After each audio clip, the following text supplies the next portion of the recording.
একবার মায়ার নবী হযরত মুহাম্মদ সাল্লাল্লাহু আলাইহি ওয়াসাল্লাম জঙ্গলের পাশ দিয়ে হেঁটে যাচ্ছিলেন। তখন দয়াল নবী দেখতে পেলেন এক ইহুদি একটি হরিণকে বেঁধে রেখেছে। হরিণটি দয়াল নবী হযরত মুহাম্মদ সাল্লাল্লাহু আলাইহি ওয়াসাল্লামকে দেখার সাথে সাথে বলে উঠল, ইয়া রাসূলুল্লাহ, ইয়া হাবিবাল্লাহ, আজ সকালে আমি আমার বাচ্চাদেরকে বাসায় রেখে খাবার অন্বেষণের জন্য বের হয়েছিলাম। এমন সময় ইহুদি আমার সামনে আসে এবং আমাকে বন্দি করে ফেলে। সকাল থেকে এই পর্যন্ত সে আমাকে বন্দি করে রেখেছে। ইয়া রাসূলুল্লাহ, আমার দুধের বাচ্চা রয়েছে, তাদেরকে আমি সকাল থেকে এই পর্যন্ত দুধ খাওয়াতে পারিনি। হয়তোবা তারা আমাকে না পেয়ে অনেক অস্থির হয়ে পড়েছে এবং তাদের গলা দুধ না খাওয়ার কারণে শুকিয়ে গিয়েছে। আল্লাহর নবী গো, আমি শেষবারের মতো আমার বাচ্চাদের সাথে একবার সাক্ষাৎ করতে চাই, দয়া করে আপনি এর একটা ব্যবস্থা করে দিন। হরিণের এই আরজি শুনে দয়াল নবী হযরত মুহাম্মদ সাল্লাল্লাহু আলাইহি ওয়াসাল্লামের অন্তর কেঁদে উঠল। তখন দয়াল নবী ইহুদিকে বললেন, হে ইহুদি, তুমি কেন এই হরিণকে আটকে রেখেছো? তখন ইহুদি বলল, আমি হরিণকে শিকার করেছি, আর জঙ্গলের প্রাণী শিকার করা তো বৈধ, তাই আমি হরিণকে আটকে রেখেছি। তখন হযরত মুহাম্মদ সাল্লাল্লাহু আলাইহি সাল্লাম বললেন, হে ইহুদি, তুমি কি দেখতে পাচ্ছ না এটা একটা মা হরিণ এবং তার স্তন দুধে পরিপূর্ণ হয়ে গিয়েছে। সে তার বাচ্চাদেরকে দুধ না খাওয়ানোর কারণে অনেক কষ্ট পাচ্ছে, তুমি তাকে ছেড়ে দাও। তখন ইহুদি বলল, আমি এত কষ্ট করে তাকে শিকার করেছি, আর তোমার কথা মতো আমি তাকে ছেড়ে দেব? তখন দয়ার নবী হযরত মুহাম্মদ সাল্লাল্লাহু আলাইহি সাল্লাম বললেন, তুমি তাকে ছেড়ে দাও, সে শেষবারের মতো তার সন্তানদের সাথে দেখা করতে চায়। তার সন্তানদের সাথে দেখা করে এবং তাদেরকে দুধ পান করিয়ে সে আবার তোমার কাছে ফিরে আসবে। হযরত মুহাম্মদ সাল্লাল্লাহু আলাইহি সাল্লামের এই কথা শুনে ইহুদি বলল, বনের হরিণ কি তোমার বাপের সম্পদ যে তাকে একবার ছেড়ে দিলে সে আবার ফিরে আসবে?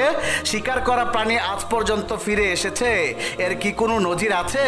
হযরত মুহাম্মদ সাল্লাল্লাহু আলাইহি সাল্লাম যখন দেখলেন ইহুদি কোনোভাবেই হরিণটিকে ছেড়ে দেওয়ার জন্য রাজি হচ্ছে না, তখন দয়াল নবী ইহুদিকে বলল, হে ইহুদি, তুমি হরিণটিকে ছেড়ে দাও, তার বিনিময়ে তুমি আমাকে বেঁধে রাখো।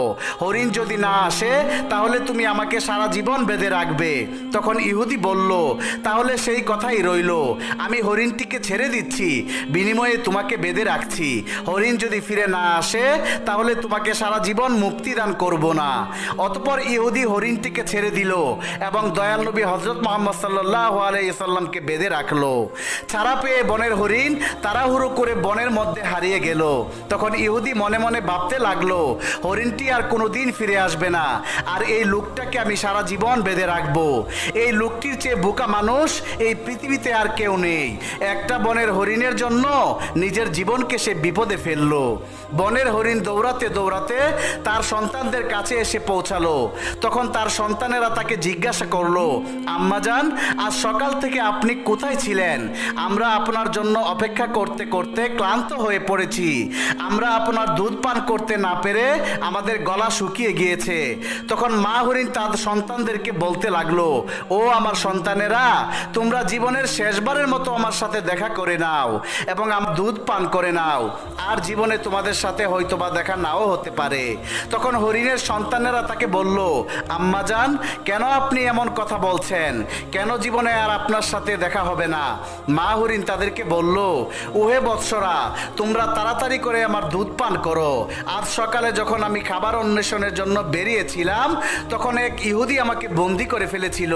অতঃপর মায়ার নবী হযরত মুহাম্মদ সাল্লাল্লাহু আলাইহি ওয়াসাল্লাম সেই পথ দিয়ে যাচ্ছিলেন। তখন আমি তাকে ডেকে তোমাদের কথা বললাম এবং আমি হুজুর আকরাম সাল্লাল্লাহু আলাইহি ওয়াসাল্লামকে আরো জানালাম, ওহে আল্লাহর রাসূল, আমার সন্তানেরা দুধ না খেয়ে পিপাসার্ত অবস্থায় আমার পথ পানে চেয়ে রয়েছে, আপনি আমাকে তাদের কাছে যাওয়ার ব্যবস্থা করে দিন।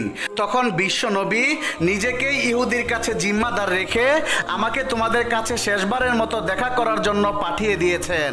ও আমার সন্তানেরা, নিষ্ঠুর ইহুদি আমার মায়ার নবীকে বেঁধে রেখেছে, তাই তোমরা তাড়াতাড়ি আমার দুধ পান করো, আমাকে আবার জলদি ফিরে যেতে হবে, আমি আমার নবীকে কষ্ট দিতে পারবো না।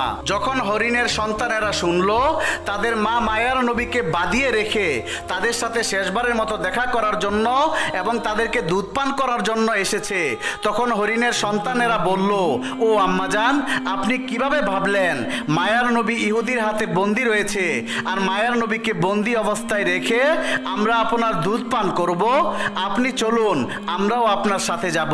দয়ার নবী হযরত মুহাম্মদ সাল্লাল্লাহু আলাইহি সাল্লামের কোনো কষ্ট আমরা সহ্য করতে পারবো না।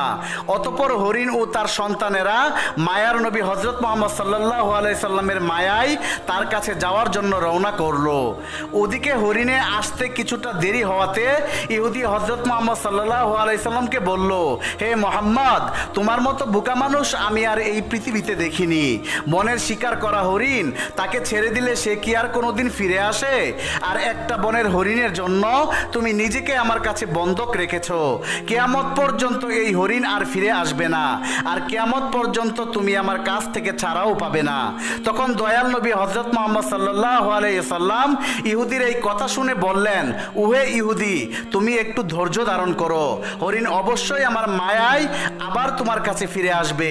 হযরত মুহাম্মদ সাল্লাল্লাহু আলাইহি সাল্লামের এই কথা শুনে ইহুদি বলল, হে মুহাম্মদ, তোমার এই অলিক কল্পনা ছেড়ে দাও। আমি দৃঢ় বিশ্বাসের সাথে বলছি কিয়ামতের আগ পর্যন্ত হরিণ আর ফিরে আসবে না। এইভাবে কিছুটা সময় কেটে গেল আর ইহুদি মনে মনে ভাবতে লাগলো, মুহাম্মদকে আটকে রেখে বড় রকমের একটা অর্থ তার সঙ্গীদের কাছ থেকে আমি উসুল করে নিতে পারবো। বনের হরিণ কি জীবনে কারো মায়ায় ফিরে আসে? এই লোকটা একটা বেকুব ছাড়া আর কিছুই নয়। এইভাবে আরো কিছু সময় অতিবাহিত হওয়ার পরে ইহুদি দেখতে পেল বনের হরিণ শুধু একা আসেনি, বনের হরিণের সাথে তার সন্তানেরাও ফিরে এসেছে। এই দৃশ্য দেখে ইহুদি অত্যন্ত অবাক হয়ে গেল। তখন দয়াল নবী হযরত মুহাম্মদ সাল্লাল্লাহু আলাইহি সাল্লাম হরিণকে জিজ্ঞাসা করলেন, উহে হরিণ, তুমি তোমার সন্তানদেরকে কেন নিয়ে এসেছো? কথা তো ছিল তুমি একাই ফিরে আসবে।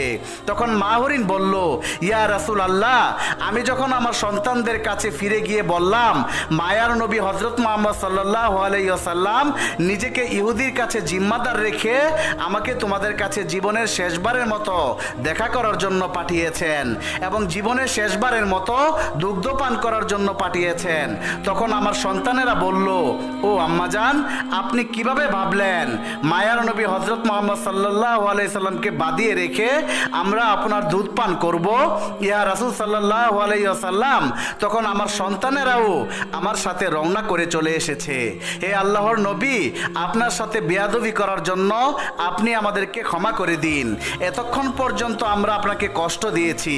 অতঃপর হযরত মুহাম্মদ সাল্লাল্লাহু আলাইহি ওয়াসাল্লাম ইহুদিকে লক্ষ্য করে বললেন, উহে ইহুদি, এই নাও তোমার শিকার করা হরিণ ফিরে এসেছে।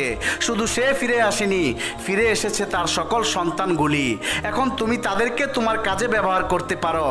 আর তুমি একথা মনে রেখো, আমি সত্য নবী, আমি শুধু মানুষের নবী নয়, আমি বন জঙ্গলের পশু পাখি এবং সমগ্র জাহানের নবী। উক্ত কথাগুলি বলে দয়াল নবী হযরত মুহাম্মদ সাল্লাল্লাহু আলাইহি ওয়াসাল্লাম চলে যেতে লাগলেন। তখন ইহুদি পিছন থেকে দয়াল নবীকে ডাক দিয়ে বললেন, ইয়া রাসূলুল্লাহ, বনের হরিণ যার মায়ায় ফিরে আসে আমি বুঝতে পেরেছি তিনি আল্লাহর নবী ছাড়া আর কেউ নন। হে আল্লাহর রাসূল, আমাকে আপনি আপনার হাতে হাত রেখে কালেমা পড়ে এক্ষুনি মুসলমান বানিয়ে দিন। আর এই হরিণের আমার কোনো দরকার নেই, আপনি আমাকে আপনার চরণতলে রেখে আপনার গোলামি করার সুযোগ দিন। অতঃপর হযরত মুহাম্মদ সাল্লাল্লাহু আলাইহি সাল্লামের হাতে হাত রেখে সেই ইহুদি মুসলমান হয়ে গেল। সুবহানাল্লাহ, সুবহানাল্লাহ। অতঃপর ইহুদি হরিণটিকে মুক্ত করে দিল আর বনের হরিণ মায়ার নবী হযরত মুহাম্মদ সাল্লাল্লাহু আলাইহি ওয়াসাল্লামকে সালাম করে তার সন্তানদেরকে নিয়ে বনে ফিরে গেল। অনুরূপভাবে আরও একটি ঘটনা, একদিন বিশ্ব নবী সাহাবীদের সাথে এক মজলিসে উপস্থিত ছিলেন। এমন সময় সেখানে একজন গ্রাম্য বেদুইন ব্যক্তি উপস্থিত হলো। তখন তার হাতে শিকার করা একটি গুইসাপও ছিল। সেই বেদুইন হযরত মুহাম্মদ সাল্লাল্লাহু আলাইহি সাল্লামের দিকে ইশারা করে সাহাবায়ে কেরামদেরকে জিজ্ঞাসা করলেন, তিনি কে? সাহাবায়ে কেরাম উত্তর দিলেন, তিনি আল্লাহর রাসূল বিশ্ব নবী হযরত মুহাম্মদ সাল্লাল্লাহু আলাইহি ওয়াসাল্লাম। ইনি হলেন জিন ও ইনসানের নবী, ইনি হলেন তামাম বিশ্বজাহানের নবী। অতঃপর সেই বেদুইন গ্রাম্য ব্যক্তি আবার বলল, আমি লাত ও উজ্জার কসম করে বলছি, আমি তাকে নবী বলে স্বীকার করি না। তবে আমার হাতে যে স্বীকার করা গুইসাপ রয়েছে, এই সাপটি যদি কথা বলে তার নবুয়তের ব্যাপারে স্বীকৃতি দান করে, তাহলে আমি তাকে নির্দ্বিধায় নবী বলে মেনে নেব।